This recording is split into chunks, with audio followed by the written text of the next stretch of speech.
Hello guys, मेरा नाम है लोकेंद्र। आप देख रहे हैं लोकी अनलॉक्ड, जहां हम अनलॉक करेंगे आपके ट्रू पोटेंशियल को। ये वीडियो पार्ट है अनलॉकिंग जावास्क्रिप्ट सीरीज़ का। अगर आप लोगों ने अभी तक इस प्लेलिस्ट को एक्सेस नहीं किया है तो नीचे डिस्क्रिप्शन बॉक्स में आपको इस प्लेलिस्ट का लिंक मिल जाएगा, जहां से आप इसको एक्सेस कर सकते हैं ताकि आप कोई भी वीडियो मिस ना करें। पिछले वीडियो में हमने देखा था कि ऑपरेटर्स क्या होते हैं, हमें कैसे उनका यूज़ करना है। इस वीडियो में हम स्ट्रिंग को इन डेप्थ पढ़ेंगे और जानेंगे कि सिंगल कोट्स का कैसे यूज़ करना है, डबल कोट्स का कैसे यूज़ करना है और टेम्पलेट लिटरल्स क्या होते हैं और हमें कैसे उनका यूज़ करना है। तो चलिए चलते हैं कंप्यूटर स्क्रीन पर और शुरू करते हैं।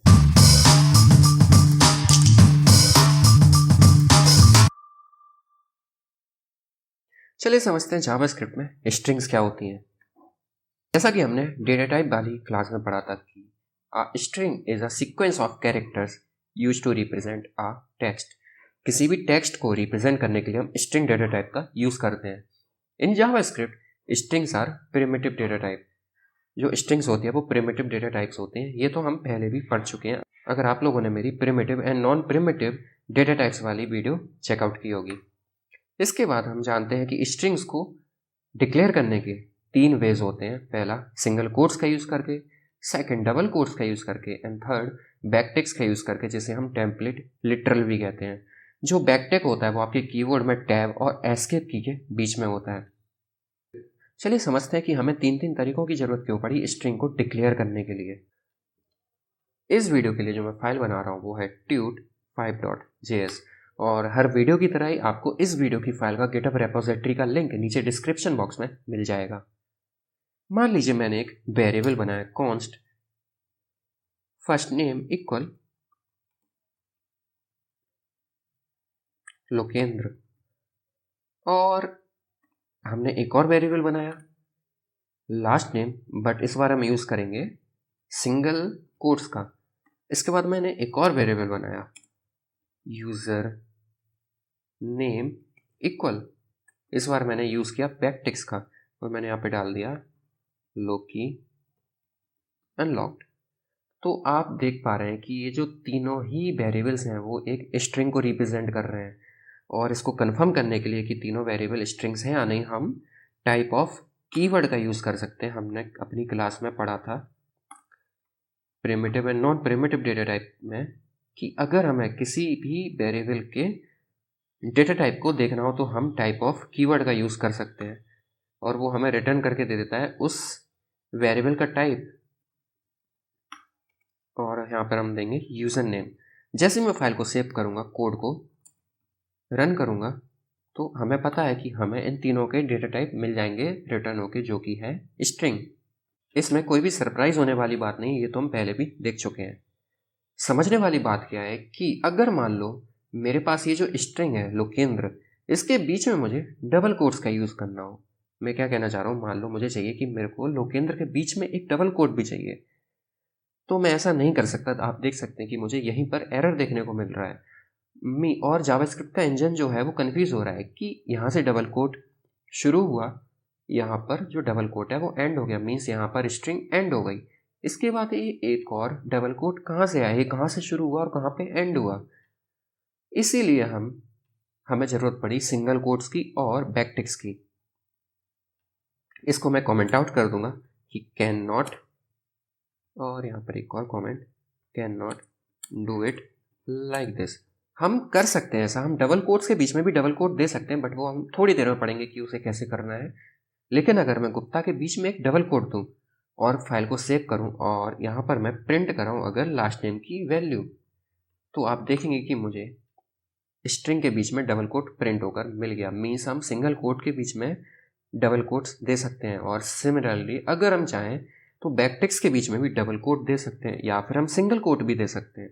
फाइल को सेव करेंगे और यहाँ पर अगर हम यूज़र नेम की वैल्यू को प्रिंट कराएं तो हमें यूज़र नेम में सिंगल कोट और डबल कोट दोनों ही देखने को मिल रहे हैं। सिमिलरली अगर हम चाहें, इसको मैं रेप्लिकेट करता हूँ और इसको मैं कमेंट आउट करूँगा, और आप डबल कोट्स के बीच में सिंगल कोट का यूज़ बिल्कुल कर सकते हैं। और अगर मैं फर्स्ट नेम को प्रिंट करूँ, फाइल को सेव करूँ, कोड को रन करूँ, तो हमें लोकेंद्र के बीच में सिंगल कोट देखने को मिल जाएगा। तो ये तो हुआ सिंगल कोट्स और डबल कोट्स का यूज़, लेकिन क्या बैकटिक्स का यूज़ सिर्फ यही है कि ये क्या करता है, ये अपने अंदर सिंगल कोट्स और डबल कोट्स को ले सकता है एज अ कैरेक्टर? बिल्कुल नहीं। जो जो बैकटिक या फिर जिसे हम टेम्पलेट लिटरल भी कहते हैं, इसका यूज़ इससे कहीं और ज़्यादा है। मान लीजिए हमारे पास एक वेरिएबल है, वेरिएबल प्रोडक्ट, जिसमें मैंने मान लो दे दिया टीवी, और मेरे पास एक और वेरिएबल है, मान लो मैंने इसमें दे दिया डिस्क्रिप्शन, और मैंने दे दिया मान लो यहाँ पर डिस्क्रिप्शन की मैंने स्पेलिंग गलत कर दी शायद, हाँ डिस्क्रिप्शन, और मैंने यहाँ पर मान लो दे दिया कि प्रोडक्ट इज़ वेरी गुड। और मैं क्या चाह रहा हूँ, मैं चाह रहा हूँ कि जो ये प्रोडक्ट है इसमें इस प्रोडक्ट वेरिएबल की वैल्यू जो कि है टीवी वो आ जाए। लेकिन हम जानते हैं कि हमने ऐसा कई बार किया है और इसमें कोई भी संदेह की बात नहीं है कि अगर यहाँ पर प्रोडक्ट की वैल्यू टीवी ना आए और हमें product is very good as it is जो हमने लिखा था वो हमें मिल गया। यहीं पर यूज़ आता है बैकटिक्स का। अगर हम यहाँ पर डबल कोट्स को बैकटिक के साथ रिप्लेस करें और यहाँ पर जिस भी वेरिएबल की वैल्यू हमें चाहिए है उस वेरिएबल को हम करली ब्रेसेस के अंदर रैप करें और आगे लगा दें डॉलर का साइन, फाइल को सेव करेंगे, कोड को रन करेंगे, तो अब हमें प्रोडक्ट की जगह जो प्रोडक्ट की एक्चुअल वैल्यू थी टीवी वो हमें प्रिंट होकर मिल जाएगी। हमें मिला कि टीवी इज़ वेरी गुड। अगर हम यहाँ पर प्रोडक्ट की वैल्यू को चेंज कर दें, मान लो प्रोडक्ट की वैल्यू हमने चेंज करके कर दी मोबाइल, तो अब हमें मिलेगा mobile is very good. Means यहाँ जो ये प्रोडक्ट है इस स्ट्रिंग के अंदर ये अपनी वैल्यू यहाँ से उठाकर ले रहा है, इसे कहते हैं स्ट्रिंग इंटरपोलेशन। इसके बाद आता है कि अगर हमें किसी स्ट्रिंग में न्यू लाइन देना हो तो भी हम बैकटिक्स का यूज़ कर सकते हैं। मीन्स अगर हमें मल्टी लाइन स्ट्रिंग बनानी हो, फॉर एग्जाम्पल मान लीजिए मैंने एक स्ट्रिंग बनाई, या फिर मैं यहीं पर दे देता हूँ कि इसको मैं रेप्लिकेट करूँगा, कमेंट आउट करूँगा और यहाँ पर मैं दे दूँगा कि product is very good and is very cheap too. तो आप देख रहे हैं कि हमने एक लाइन में दिया प्रोडक्ट इज़ वेरी गुड और हमने मल्टी लाइन का यूज़ किया यहाँ पर। अगर हम सेम काम, चलिए पहले तो हम इसे प्रिंट करके देख लेते हैं।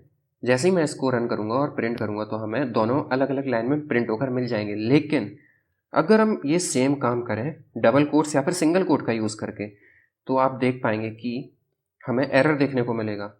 अगर मैं यहाँ पर लगाऊँ मान लो डबल कोट और हम डबल कोट्स का यूज़ कर रहे हैं, तो अब वो प्रोडक्ट की वैल्यू तो जो थी एक्चुअल वो नहीं लेगा और हमें यहीं पर एरर देखने को मिल रहा है कि अनएक्सपेक्टेड कीवर्ड और आइडेंटिफायर। कुल मिलाकर हम मल्टी लाइन का यूज़ बैकटिक्स का यूज़ करके कर सकते हैं, बट सिंगल कोट या फिर डबल कोट का यूज़ करके नहीं।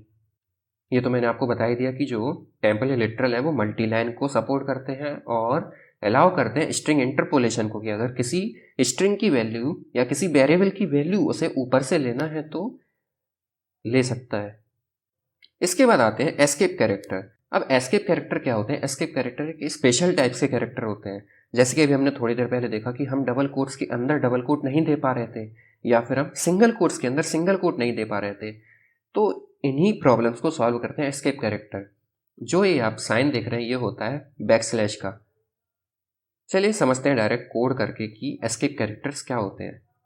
मान लीजिए इसको मैं कमेंट आउट कर दूंगा और मैं यहाँ पर एक बनाता हूँ एड्रेस नाम से वेरिएबल, जिसमें मैंने मान लो दे दिया इंडिया। अब मुझे चाहिए कि इंडिया के अंदर ही जो कि मैंने डबल कोट से बनाया उसके अंदर मुझे डबल कोट देना है। मेरा मन नहीं मान रहा, मुझे चाहिए कि मैं डबल कोट के अंदर ही डबल कोट दूंगा। तो उस केस में आप एस्केप कैरेक्टर का यूज़ कर सकते हैं। आप इस डबल कोट के आगे अगर बैकस्लैश लगा देंगे तो अब हमें कोई एरर देखने को नहीं मिल रहा है। और अगर हम इसकी वैल्यू को प्रिंट भी करेंगे, फाइल को सेव करेंगे, कोड को रन करेंगे, तो हमें इंडिया के बीच में एक डबल कोट देखने को मिल जाएगा। सिमिलरली अगर हमें चाहिए कि हम सिंगल कोट्स के बीच में सिंगल कोट्स का यूज़ करें, मैं इसको सारे तीनों जो डबल कोट्स थे उसको सिंगल कोट कर दूंगा और अगर फाइल को सेव करके रन करूंगा तो हमें इंडिया के बीच में सिंगल कोट देखने को मिल जाएगा। मैं इसी को रेप्लिकेट करता हूँ। इसके बाद आता है कि अगर हमें मान लो सिर्फ बैकस्लैश ही चाहिए हो तो हम क्या करेंगे, हम फाइल को सेव करके रन करके अगर देखें तो हमें बैकस्लैश देखने को नहीं मिला, इवन दो हमारे जो स्ट्रिंग था उसमें बैकस्लैश था। तो अगर हमें बैकस्लैश चाहिए तो हम डबल बैकस्लैश का यूज़ करते हैं। अगर हम फाइल को सेव करेंगे, कोड को रन करेंगे, तो अब हमें इंडिया के बीच में एक बैकस्लैश देखने को मिल जाएगा। इसी तरह होते हैं न्यू लाइन और टैब। अगर हम \n का यूज़ करते हैं किसी स्ट्रिंग में तो हमें एक न्यू लाइन प्रिंट होकर देखने को मिल जाती है, और अगर हम \t का यूज़ करते हैं तो हमें एक टैब जितनी स्पेस प्रिंट होकर देखने को मिल जाती है। इन दोनों को आप खुद से ज़रूर ट्राई कीजिएगा। अब बात आती है कि क्या ये दोनों कैरेक्टर अलग अलग हैं? बिल्कुल नहीं। जो एस्केप कैरेक्टर्स होते हैं वो एक ही कैरेक्टर बनाते हैं। मीन्स अगर आप सोचें कि इंडिया में 1 2 3 4 5 6 7 कैरेक्टर्स हैं, तो ऐसा बिल्कुल नहीं। इंडिया में 6 ही कैरेक्टर्स हैं, क्योंकि ये दोनों कैरेक्टर्स मिलके एक ही कैरेक्टर बन रहे हैं। और इस बात को कन्फर्म करने के लिए स्ट्रिंग में एक प्रॉपर्टी होती है, लेंथ प्रॉपर्टी। अगर हम स्ट्रिंग में आगे डॉट लेंथ लगा दें तो हमें स्ट्रिंग की लेंथ रिटर्न होकर मिल जाती है। अगर हम कोड को रन करेंगे तो हमें 6 प्रिंट होकर मिल रहा है, ना कि 7। इसके बाद ये तो मैंने आपको बता ही दिया कि use dot length property to find string का साइज़। हमें स्ट्रिंग का साइज़ निकालने के लिए डॉट लेंथ प्रॉपर्टी का यूज़ करना होता है। तो हमने समझा कि जो स्ट्रिंग्स हैं can be declared using single quotes, double quotes and backticks. जो टेम्पलेट लिटरल हैं वो ईजी मल्टी लाइन को सपोर्ट करते हैं और इंटरपोलेशन को भी सपोर्ट करते हैं। जो एस्केप कैरेक्टर है वो हैंडल करते हैं स्पेशल केसेस को, और डॉट लेंथ प्रॉपर्टी हमें स्ट्रिंग का साइज रिटर्न करके देती है। तो ये था स्ट्रिंग के बारे में एक ब्रीफ एक्सप्लेनेशन। अगले वीडियो में हम स्ट्रिंग के कुछ बिल्ट इन मेथड्स के बारे में पढ़ेंगे जिससे हम स्ट्रिंग को मैनिपुलेट कर सकते हैं। अगर वीडियो पसंद आई हो तो लाइक करें, नए हो तो सब्सक्राइब करें चैनल को, और बेल आइकन को दबाना मत भूलिएगा। धन्यवाद।